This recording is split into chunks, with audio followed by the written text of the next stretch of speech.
आप सभी प्यारे बच्चों को जय हिंद। और जैसा कि आप बोर्ड पर देख रहे हैं, लिखा हुआ है मॉक टेस्ट है अपना 01 एयरफोर्स बाई ग्रुप का, और कुछ इंपॉर्टेंट क्वेश्चंस जो आपके एग्जाम के पॉइंट ऑफ व्यू से इंपॉर्टेंट हो सकते हैं, आज अपन उनके ऊपर डिस्कस करेंगे। लगभग आप ये मान के चलिए जैसा आपका पेपर आता है वैसा ही पेपर हमने उठाने की या बनाने की कोशिश की है। तो इसी तर्ज पर आपको आज जो पहला जो मॉक टेस्ट मिल रहा है उसका हम सॉल्यूशन भी कराएंगे, आपको रूल भी बताएंगे, और हर एक चीज को आप अच्छे तरीके से देखते हुए चलिए, समझते हुए चलिएगा। ठीक है, तो चलिए बिना देर की हम शुरू कर रहे हैं, और ये है हमारा पहला क्वेश्चन और ये हमारा दूसरा क्वेश्चन। चलिए यहाँ पे देखिएगा, सबसे पहले जो क्वेश्चन में कह रहा है वो यहाँ पे क्या कह रहा है। क्वेश्चन कह रहा है कि neither of the boys completed, और यहाँ पे दो फिलिंग द ब्लैंक्स है बच्चों, याद रखिएगा।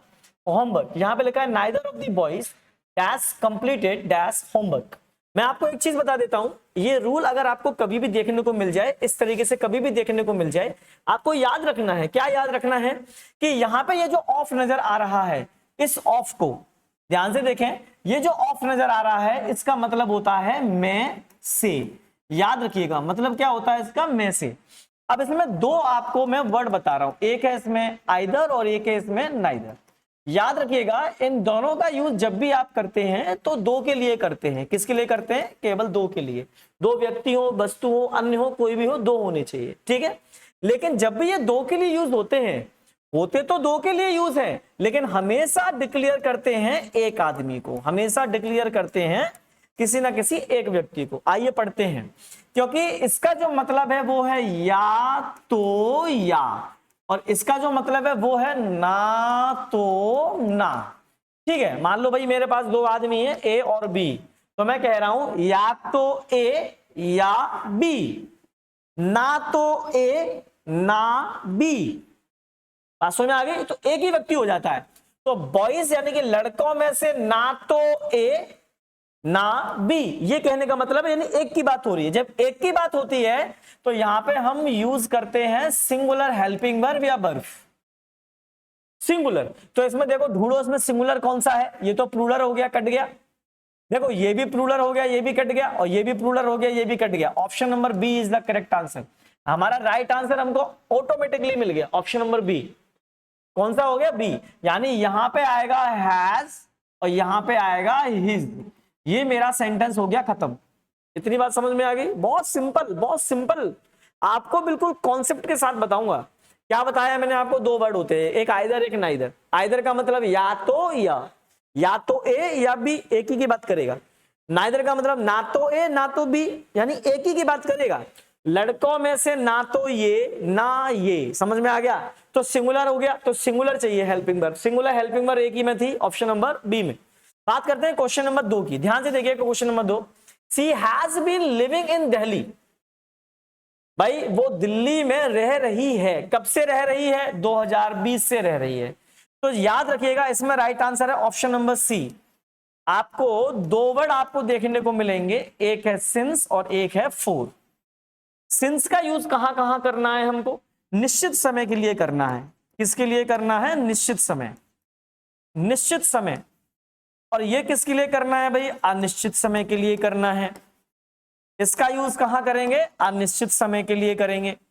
ठीक है, सिंस का यूज कहां कहां करेंगे? जब भी आपका कोई भी आ जाए, जैसे नेम ऑफ ईयर्स आ जाए, यानी वर्ष के नाम, जैसे 2020, 2021, 1947, या फिर कोई सीजन आ जाए, ऋतु का नाम आ जाए, सर्दियों से गर्मियों से, इस तरीके से आ जाए, या फिर इसके अलावा किसी फेस्टिवल का नाम आ जाए।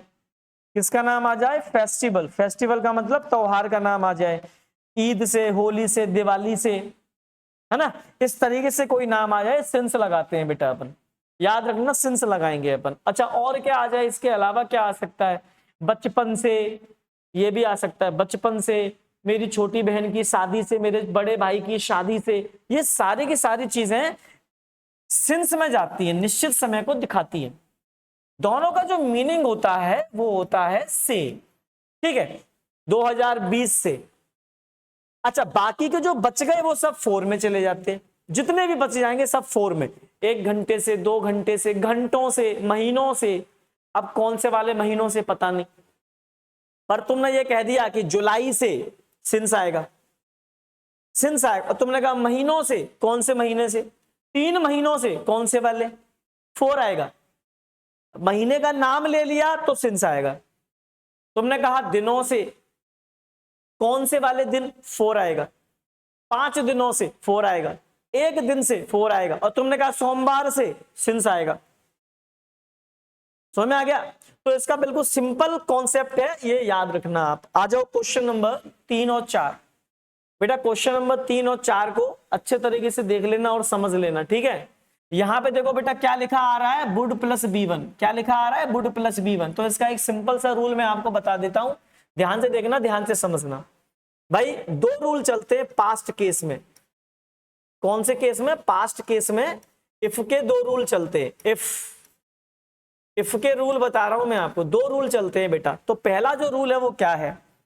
पहला जो रूल है वो क्या है? तो रूल देखना, रूल नंबर 1 क्या है? रूल नंबर 1 ये है कि आप इफ लगाइए, उसके बाद सब्जेक्ट लगाइए, वर्ब की सेकंड फॉर्म लगाइए और ऑब्जेक्ट लिख देना, कॉमा आएगा। उसके बाद आप सब्जेक्ट लिखिए, उसके बाद सब्जेक्ट के बाद आप यहाँ पे वुड लिखिए, वुड के बाद वर्ब की फर्स्ट फॉर्म लिखिए और ऑब्जेक्ट लिखिए। ये तो आपका रूल नंबर 1 हो गया। पास्ट के 2 रूल है, दोनों बता रहा हूं। और इसी में आप रूल नंबर 2 की तरफ जाएंगे तो रूल नंबर 2 क्या कहता है? इफ लिखिए, सब्जेक्ट के बाद में आप यहां वर लिखिए। याद रखना बच्चों, यहां पे वर ही आएगा और कुछ नहीं आएगा, केवल वर आएगा। उसके बाद आप यहां पे क्या लिखेंगे? आप यहां पे नाउन लिखिए या फिर आप प्रोनाउन लिखिए, जो भी लिखना चाहें लिखिए। लेकिन याद रखना इन सब्जेक्टिव केस, कौन से केस में यूज होना चाहिए? सब्जेक्टिव केस में यूज होना चाहिए। या फिर आप यहां एडजेक्टिव भी लिख सकते हैं, कॉमा लगाएंगे, सब्जेक्ट के साथ आपको लगाना है यहाँ पे would plus B1 plus object. तो बेटा याद रखना है, ये 2 केस बनते हैं आपके, किसके? इफ के। ये 2 केस बनते हैं। आप ऊपर पहचान लो कौन सा वाला केस चल रहा है। तो देखो यहाँ पे वुड आ रहा है, वर्ब की फर्स्ट फॉर्म आ रही है, वो तो दोनों में ही आ रही है, लेकिन इसके आगे क्या भरना है? तो देखो जरा, इसके आगे भरने के लिए आपको देखो ध्यान से, यहाँ पे यू लिखा हुआ है। अब यू लिखा है तो ये मेरा किस केस में है? ये मेरा सब्जेक्टिव केस में दिया हुआ है। कौन से केस में दिया हुआ है बच्चों? सब्जेक्टिव केस में। अब जब ये सब्जेक्टिव केस में दिया है तो देखो, सब्जेक्टिव केस में जब दिया है तो हमको यहां वर चाहिए। तो देखो वर कहां है? ऑप्शन नंबर सी में है। यही हमारी, बाकी तीनों कट जाएंगे। ऑप्शन नंबर सी हमारा करेक्ट हो गया। अब आ जाओ क्वेश्चन नंबर 4 की तरफ। देखो क्या कह रहा है क्वेश्चन नंबर 4 में भी रूल है बेटा। यहां पे देखो बिफोर का रूल है, मैं आपको बता रहा हूं, ध्यान से देखना, ध्यान से समझना। बेटा पास्ट परफेक्ट का आप सेंटेंस लिखिएगा, उसके बाद आप बिफोर लिखिएगा और उसके बाद पास्ट इंडेफिनिट का सेंटेंस लिखना। बेटा ये इसका रूल है, ये रूल आप अच्छे तरीके से दिमाग में बिठा लो। देखो ये फॉलो हो रहा है, ये वाला रूल। तो देखो आप बिफोर के बाद देखो वी रीच्ड, वर्ब की सेकंड फॉर्म आ रही है, इसका मतलब इसके पहले क्या आना चाहिए आपका? Had left. Option number C is the correct answer. Option number C. Before का ये रूल है, ये रूल बता चुका हूं मैं। रूल याद रखना है, अगर रूल याद नहीं करोगे और रूल याद नहीं रखोगे तो आप आगे सेंटेंस को इंप्रूव नहीं कर पाओगे, उसको सुधार नहीं पाओगे, गलती हो जाएगी। ये 4 सेंटेंस अपने खत्म हो गए। आ जाओ अगले सेंटेंस की तरफ। बेटा रूल नंबर 5, ध्यान से देखना, क्वेश्चन नंबर 5 है, रूल नंबर भी 5 है, तो ध्यान से देखना। जब भी आपके सामने सीनियर लिखा हो, जब भी आपके सामने जूनियर लिखा हो, जब भी आपके सामने इंफीरियर लिखा हो, जब भी आपके सामने सुपीरियर लिखा हो बच्चों, सुपीरियर, ये कोई भी चीज लिखी हो तो याद रखना टू लगा के ऑब्जेक्ट लिखना, टू लगा के ऑब्जेक्ट लिखना बेटा, टू लगा के ऑब्जेक्टिव केस। मैं लिख देता हूं यहाँ पे, टू लगा के कौन सा केस चाहिए मुझे? ऑब्जेक्टिव केस चाहिए बेटा, याद रखना। तो देखो देखो ध्यान से, यहाँ पे टू लगा के ऑब्जेक्टिव केस चाहिए। ऑप्शन नंबर बी, ये हो गया राइट आंसर। यहाँ पे लगाओ टू और यहाँ पे लगाओ मी, ये हो गया मेरा राइट आंसर। भाई ये कट गया, ये भी कट गया और ये भी कट गया। ये बिल्कुल सिंपल सा फंडा है। सीनियर, जूनियर, इंफीरियर और सुपीरियर, इनके बाद में टू लगा के ऑब्जेक्टिव केस लिख दो, खत्म हो गया। जब भी आपको दिखाई दे he is senior to me in service, यहां सीनियर का मतलब हो गया वरिष्ठ, जूनियर माने कनिष्ठ छोटा, इंफीरियर माने घटिया और सुपीरियर माने बढ़िया। क्वेश्चन नंबर 6 देखो जरा, there isn't milk in the refrigerator. अब ध्यान से देखना, बेटा जब भी ये यहाँ पे मिल्क लिखा हुआ है अनकाउंटेबल नाउन है। कैसा नाउन है बेटा ये? कैसा नाउन है बेटा ये? अनकाउंटेबल नाउन है। ये कौन सा नाउन है बेटा? अनकाउंटेबल नाउन है। ध्यान से देखना, ध्यान से समझना। तो बेटा मैनी, तो सबसे पहली बात तो बेटा मैनी के बाद आता है प्लूरल काउंटेबल नाउन। बेटा कौन सा नाउन आएगा? प्लूरल काउंटेबल नाउन आएगा मैनी के बाद। फ्यू के बाद क्या आता है बेटा? फ्यू के बाद आता है प्लूरल काउंटेबल नाउन। बेटा ध्यान से देखना, ठीक है। मच के बाद क्या आता है बेटा? अब आप पूछेंगे मच के बाद क्या आएगा, तो बेटा मच के बाद आएगा आपका अनकाउंटेबल नाउन। कौन सा नाउन? कौन सा नाउन? Uncountable noun. अब बता सेवरल, सेवरल के बाद आता है प्लूरल काउंटेबल नाउन। कौन सा नाउन आएगा बेटा? प्लूरल काउंटेबल नाउन आएगा। तो बेटा ये तो अनकाउंटेबल लिखा है, और अनकाउंटेबल इनमें से किसके साथ है? मच के साथ है। किसके साथ? मच के साथ। Option number C is the correct answer. देखो छोटी छोटी चीजों को याद रखोगे ना तो आंसर मिलेंगे, घबराने की जरूरत नहीं है, आंसर बहुत आसानी से मिल जाएंगे। छोटे छोटे पॉइंट को याद रखना है, हमको एग्जाम निकालना है। तो और एग्जाम तभी निकलेगा जब हम प्रैक्टिस ज्यादा करेंगे। तो प्रैक्टिस मेक्स यू परफेक्ट। आगे देखिए, students in the class were present today. अब बेटा ध्यान से देखना, स्टूडेंट्स लिखा है तो ये हमारा कैसा नाउन हो गया बेटा? ये प्लूरल नाउन लिखा हुआ है। कैसा नाउन है? Plural noun. अब ध्यान से देखना, एवरी के बाद, ईच के बाद और मच के बाद, मच के बाद कौन सा नाउन आता है? अनकाउंटेबल आता है। तो अनकाउंटेबल तो है नहीं बेटा, वो ऊपर वाला नाउन। ऑल के बाद में हमेशा कैसा नाउन आएगा? हमेशा प्लूरल नाउन आएगा। और इन दोनों के बाद नाउन कैसा आएगा? हमेशा सिंगुलर नाउन आएगा। तो एक बात समझ में आ गई, हमारे पास ऑप्शन कौन सा है? Option number C is the correct answer. All students in the class were present today. Question number 8 देखते हैं। I have friends. बेटा देखो फ्रेंड्स लिख के आ रहा है। अब जब फ्रेंड्स लिख के आ रहा है तो ये मेरा कैसा नाउन है? ये मेरा प्लूरल काउंटेबल नाउन है। कैसा नाउन है? ये मेरा प्लूरल काउंटेबल नाउन है। अब देखो लिटिल और आ लिटिल दोनों के बाद कैसा नाउन आता है? अनकाउंटेबल। तो ये तो वैसे ही कट गए ऑप्शन में, ये तो दोनों ही कट गए ऑप्शन से। अब फ्रेंड्स लिखा है, मच के बाद कैसा नाउन आता है? अनकाउंटेबल। एक ही बचा हमारे पास, option number C is the correct answer, यानी ये भी कट गया। बात समझ में आ गई? तो देखो छोटी छोटी चीजों में अगर आप थोड़ा सा हिंट देंगे, ध्यान देंगे तो आपको आंसर मिलेगा, आपको आंसर मिलेगा। अब देखना क्वेश्चन नंबर 9 देखना क्या कह रहा है। क्वेश्चन नंबर 9 में कह रहा है कि he is honest man and excellent officer. अब यहां पे देखो छोटी सी बात है, ज्यादा बड़ी बात नहीं है, छोटी सी बात लिखी हुई है। अगर आप थोड़ा सा इसको समझें तो आपको आंसर इसका बहुत आसानी से मिल जाएगा। अगर आप थोड़ा सा समझें तो इसको आपको आसानी से आंसर मिल जाएगा। देखो ध्यान से देखना, ध्यान से देखना, ध्यान से। यहां कह रहा है ऑनेस्ट मैन और यहां कह रहा है एक्सीलेंट ऑफिसर। यहां पे देखो एक्सीलेंट ऑफिसर की बात कर रहा है यानी ए आ रहा है, इसमें ऑनेस्ट की बात कर रहा है यानी ओ आ रहा है। तो यहां पे तो अपन एन लगा देंगे, एन लगा दिया। अब एक्सीलेंट ऑफिसर के पहले अब हम काय को लगाएं? कोई कुछ लगाना ही नहीं है, आदमी तो एक ही है ना। अगर मैं दो जगह आर्टिकल लगा दूंगा तो दो आदमी हो जाएंगे अलग अलग, और यहां पे वो क्या बताने की कोशिश कर रहा है कि आदमी एक ही है। इसका मतलब क्या हो गया? एक ही राइट आंसर है, option number C is the correct answer. An आएगा सबसे पहले। देखो ए और एन तो कट गए, एन एन भी कट गए, कई लोग ए यही लगा के आएंगे option number B, option number B लगा के मत आना। यहां पे आदमी एक है ना, he is an honest man and excellent officer. दोबारा हमको आर्टिकल लगाने की जरूरत नहीं है क्योंकि आदमी एक है। और यहां पे डी नंबर ये कटी गया। अब देखते हैं चूज द करेक्टली स्पेल्ड। तो देखो भाई डबल सी डबल एम होना चाहिए, डबल सी डबल एम इसमें तो है ही नहीं, इसमें एक ही सी आ गया। डबल सी आ रहा है, बिल्कुल आ रहा है, डबल एम भी आ रहा है। देखो अकोमोडेशन, देखो यहां भी देखो लिखा हुआ है डबल एम, लेकिन यहां पे ए आ गया बेटा, ए आने की वजह से ये कट गया। तो option number C is the correct answer. तो राइट इसका क्या हो जाएगा? अकोमोडेशन। अकोमोडेशन का मतलब क्या हो गया? सुविधा।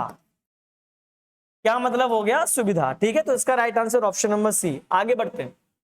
Choose the synonym of rapid. बेटा रैपिड का क्या चाहिए? सिमिलर वर्ड चाहिए। इनको क्या चाहिए? सिमिलर वर्ड चाहिए। तो बेटा ध्यान से देखना इसका सिमिलर वर्ड क्या होगा। रैपिड का मतलब होता है तेज, या जल्दी, ये मतलब होता है तेज या जल्दी। तो देखो स्लो तो इसका राइट आंसर होगा नहीं, वीक होगा नहीं, अच्छा यहाँ पे लिखा है लेट, ये भी होगा नहीं। Option number B is the correct answer. आपको याद होगा बेटा स्विफ्ट डिजायर करके गाड़ी भी आती है, स्विफ्ट का, अच्छा स्विफ्ट का मतलब क्या हो गया, तेज, बहुत जल्दी। इसी का अगर कोई सिनो पूछ रहा होता रैपिड का, तो रैपिड का एक और सिनो निकलता जिसे हम बोलते हैं क्विक या क्विकली, क्विक या क्विकली, ये भी राइट आंसर हो सकता है। अच्छा इसके अलावा और क्या हो सकता है, एक फ्रेज होता है इन अ हरी, ये भी इसका राइट आंसर हो सकता है। ठीक है, यानी इसका मतलब भी क्या होता है, जल्दी, जल्दी होता है इसका मतलब। ठीक है, आगे बढ़ते हैं। Choose the antonyms of ancient. Ancient का मतलब होता है प्राचीन। अब प्राचीन का क्या चाहिए हमको, अपोजिट वर्ड चाहिए। हमको कौन सा वर्ड चाहिए, हमको अपोजिट वर्ड चाहिए। अब अपोजिट वर्ड निकालेंगे तो देखो जरा क्या हो जाएगा। ओल्ड तो इसका सिनो हो गया, ये तो गलत है। हिस्टोरिक, ये भी गलत हो गया। अच्छा प्रिमिटिव का मतलब प्राचीन होता है, इसका मतलब प्राचीन, तो ये भी गलत है हमारा, ये भी नहीं होगा। तो right answer option number C is the correct answer, modern. Modern का मतलब आधुनिक। अगले क्वेश्चन की तरफ बढ़ते हैं, ध्यान से देखिए। One who can not read और राइट, यानी जो पढ़ नहीं सकता लिख नहीं सकता, ऐसे आदमी को बोलते हैं इलिटरेट, यानी कि अशिक्षित। इसको क्या कहा जाएगा, अशिक्षित। अच्छा लिटरेट का मतलब क्या हो गया, पढ़ा लिखा। स्कॉलर माने विद्वान, और नोवाइस का मतलब हो गया नौसिखिया। नौसिखिया, नौसिखिया बोलते हैं इसको, नोवाइस को, याद रखिएगा। ठीक है, इडियम क्या कह रहा है बेटा, आप ब्लेसिंग इन द डिसग्यूज, यानी छुपा हुआ वरदान। तो इसका राइट आंसर क्या होगा, एन ऑब्वियस प्रॉब्लम, नहीं बिल्कुल भी नहीं, बिल्कुल भी नहीं। समथिंग दैट सीम्स बैड, यानी कुछ ऐसी चीज जो बुरी दिख रही है बट प्रूव्स बेनिफिशियल, लेकिन वो साबित होती है फायदेमंद। यही हमारा राइट आंसर है, option number B is the correct answer, बिल्कुल सही है। अ हिडन एनिमी बिल्कुल भी नहीं, अ फॉल्स प्रॉमिस बिल्कुल भी नहीं। याद रखिएगा ब्लेसिंग का मतलब होता है आशीर्वाद, इन डिसग्यूज का मतलब होता है छुपा हुआ। तो छुपा हुआ कुछ, यानी कि आगे जाके वो चीज हमें प्रूफ होगी कैसी, बेनिफिशियल यानी फायदेमंद। तो याद रखिएगा कोई ऐसी चीज जो आगे जाके फायदेमंद है, शुरू में लग रही है खराब लेकिन आगे जाके हमें फायदा पहुंचाए, जैसे दवाई। दवाई होती है कड़वी, हम खाते हैं, हमको बुरी लगती है लेकिन हमको बॉडी में फायदा करती है, हम जल्दी सही हो जाते हैं, हमारा रोग जल्दी सही हो जाता है। तो उसके लिए कहा जा सकता है अ ब्लेसिंग इन डिसग्यूज, ये ठीक है, याद रखिएगा। आगे बढ़ते हैं, 15 और 16 ध्यान से देखिएगा। चूज द करेक्ट सेंटेंस, वो कह रहा है चूज द करेक्ट सेंटेंस। तो देखिए ही डज नॉट नोज, भैया वर्ब की पांचवी फॉर्म नहीं लगा सकते डज नॉट के साथ, ऑप्शन कट गया हमारा।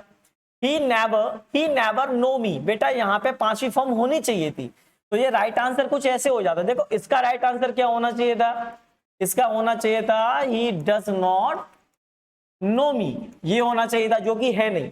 ये भी गलत है भाई, ये भी गलत है। इसका राइट आंसर क्या होना चाहिए था, ही नेवर नोज मी, ये राइट आंसर होना चाहिए था। he does not know me, yes option number C is the correct answer, बिल्कुल सही जा रहा है। does not know me बिल्कुल सही है। he little known me, बेटा ये भी गलत हो गया है। अब इसका राइट आंसर क्या होना चाहिए था, he little knows me, इसका राइट आंसर ऐसा होना चाहिए था।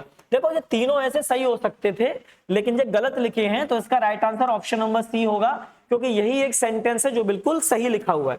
16 देखते हैं। ऑफ द टू ब्रदर्स, बेटा दो भाइयों की बात हो रही है, दो भाइयों की बात हो रही है, और ध्यान से देखो बेटा यहाँ पे ऑफ लग के आ गया, तो हमारे पास एक ही राइट आंसर है, option number B is the correct answer. Option number B is the correct answer, याद रखिएगा option number B is the correct answer. ठीक है, मैनी हट जाएगा, एवरी हट गया और बोथ हट गया। ठीक है, बोथ का यूज भी हम करते हैं दो के लिए, लेकिन बोथ के बाद में आपको तुरंत ही नाउन चाहिए, नाउन चाहिए बोथ के बाद, और यहां नाउन नहीं है, यहां ऑफ दिया हुआ है, ये सबसे बड़ा रीजन आ गया। चलिए आगे बढ़ते हैं, question number 17-18। There are books on the table, बेटा ध्यान से देखना, ध्यान से देखना, ध्यान से। यहां पे क्या कह रहा है वो, बुक्स कैसा नाउन है बेटा, ये आपका प्लूरल काउंटेबल नाउन है। ये कैसा नाउन है आपका, ये प्लूरल काउंटेबल नाउन है। अब देखिए ध्यान से, मच के बाद आएगा अनकाउंटेबल नाउन, ऑप्शन खत्म। अ लिटिल के बाद में आएगा अनकाउंटेबल नाउन, ऑप्शन खत्म। एनी के बाद कैसा नाउन चाहिए बेटा मेरे को, एनी के बाद मेरे को चाहिए अनकाउंटेबल नाउन, या फिर सिंगुलर काउंटेबल नाउन, या प्लूरल काउंटेबल नाउन। लेकिन इन नेगेटिव सेंटेंस, कौन से सेंटेंस में चाहिए? नेगेटिव सेंटेंस में चाहिए। Option number C is the correct answer. कौन से सेंटेंस में? Option number C. क्यों लगाया हमने? एनी लगा सकते थे। एनी के बाद में अनकाउंटेबल भी आ सकता है, सिंगुलर काउंटेबल भी आ सकता है, प्लूरल काउंटेबल भी आ सकता है, लेकिन नेगेटिव सेंटेंस में आएगा। और ऊपर वाला जो सेंटेंस है वो नेगेटिव नहीं है। देखो यहां तक सेंटेंस नेगेटिव नहीं है। देखो यहां से लेके यहां तक पढ़ो sentence. There are several books on the table, but अब बट के बाद सेंटेंस बेशक नेगेटिव हो, कोई फर्क नहीं पड़ता हमको। ये हमारा सेंटेंस बिल्कुल सही हो गया। जो जो चीजें लिख रहा हूं ना मैं, बहुत ज्यादा मोस्ट इंपॉर्टेंट है आपके एग्जाम के पॉइंट ऑफ व्यू से।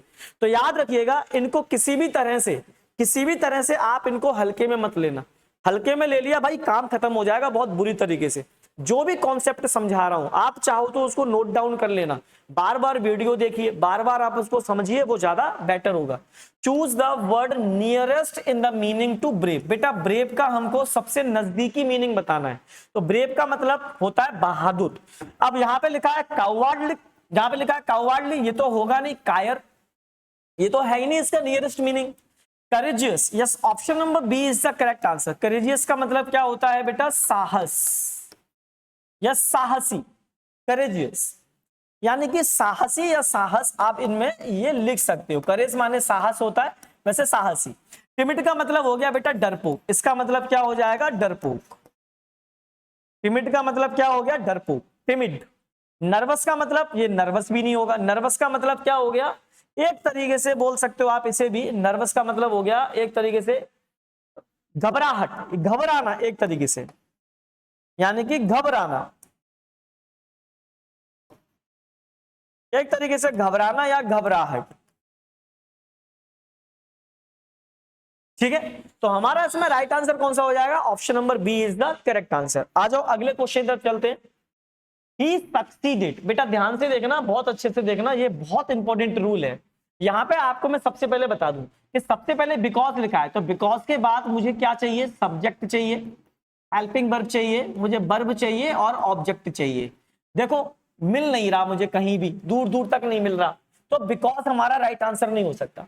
बिकॉज ऑफ के बाद मुझे क्या चाहिए बेटा? मुझे बिकॉज ऑफ के बाद नाउन चाहिए या फिर मुझे प्रोनाउन चाहिए। इन दोनों में से कोई एक चीज दे दो, या तो नाउन दे दो या प्रोनाउन दे दो, दोनों में से कोई एक दे दो मेरे को। और यहाँ पे देखो लिखा है हिज हार्ड वर्क, यानी मेरे पास यहाँ पे नाउन रखा मिल रहा है। तो option number B is the correct answer. Option number B is the correct answer. All दो के बाद क्या चाहिए बेटा मेरे को?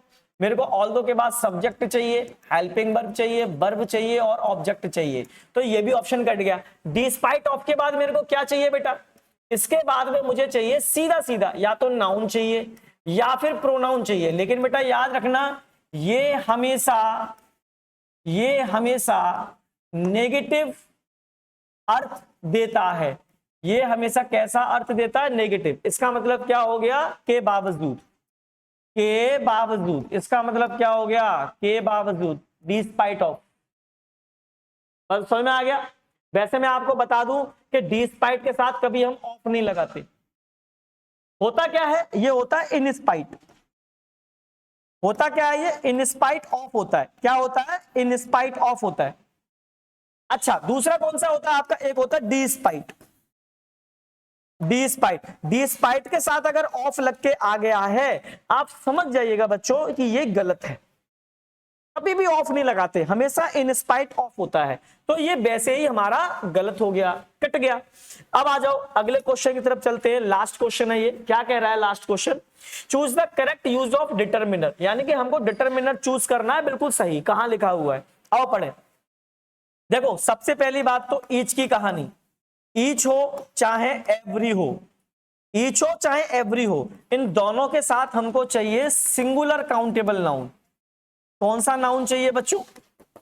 कौन सा नाउन चाहिए? Singular countable noun. इन दोनों के साथ चाहिए, दोनों के साथ। तो अब एक बात बताइए मुझे, यहां पे ईच के बाद में क्या दे रहा है?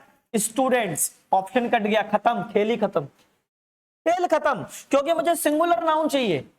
अब क्या कह रहा है? एवरी स्टूडेंट्स, इसका भी खेल खत्म। अब आ जाओ, ईच स्टूडेंट सही लिखा है, सिंगुलर आ रहा है, हेल्पिंग वर्ब भी सिंगुलर आ गई। ऑप्शन नंबर सी बिल्कुल सही जा रहा है। ऑप्शन नंबर सी बिल्कुल सही जा रहा है। अब आ जाओ नीचे वाले में, एवरी स्टूडेंट, स्टूडेंट तो सही लिखा है लेकिन हैव आ गया, ये गलती हो गई भाई साहब हमसे, यानी ये भी कट गया हमारा। तो एक ही राइट आंसर बचा ऑप्शन नंबर सी, और ऑप्शन नंबर सी हमारा बिल्कुल सही है। ठीक है, तो याद रखिएगा जो भी मैंने आपको कॉन्सेप्ट आज पढ़ाए हैं या जो भी चीजें मैंने आपको समझाई हैं, एक बार मैं आपको बता देता हूं, ध्यान से देखते हुए चलिएगा। क्वेश्चन नंबर पहला और दूसरा कौन से रूल इसमें अप्लाई हुए वो मैंने बताए हैं। सिंस कब लगाना है, फॉर कब लगाना है, ये मैंने आपको समझाया है। यहाँ पे देखिए 3 और 4 में आपको मैंने बकायदा रूल बताया, इसमें कौन सा रूल लगा है, ये वाला, और ये वाले जो दोनों रूल हैं ये इफ वाले रूल हैं, तो ये क्वेश्चन नंबर 3 से रिलेट कर रहे हैं। आगे बढ़ेंगे 5 और 6, ये भी आपको समझाया है मैंने आपको। उसके बाद 7, 8, उसके बाद 9 और 10, यहाँ पे अकोमोडेशन, ये इसका बिल्कुल सही आंसर हो गया। यहाँ पे देखो सिनो और यहाँ पे हमारा एंटो, दोनों के दोनों क्लियर हुए। यहाँ पे हमारा वन वर्ड था, ये हमारा क्या था, ये हमारा वन वर्ड था, यहाँ पे हमको वन वर्ड चाहिए था तो वन वर्ड अपन ने क्लियर किया। एडीएम था, ये क्लियर हो गया है। यहाँ पे देखो चूज द करेक्ट सेंटेंस, कौन सा सेंटेंस सही है ये बताना था, लेकिन ये तीनों सेंटेंस गलत थे, तो इनका सही फॉर्म क्या होगा वो मैंने लिख दिया आपके सामने। अब यहाँ पे देखिए 16 नंबर में मैंने आपको समझाया है कि यहाँ पर किस तरीके से आइदर का यूज किया गया है।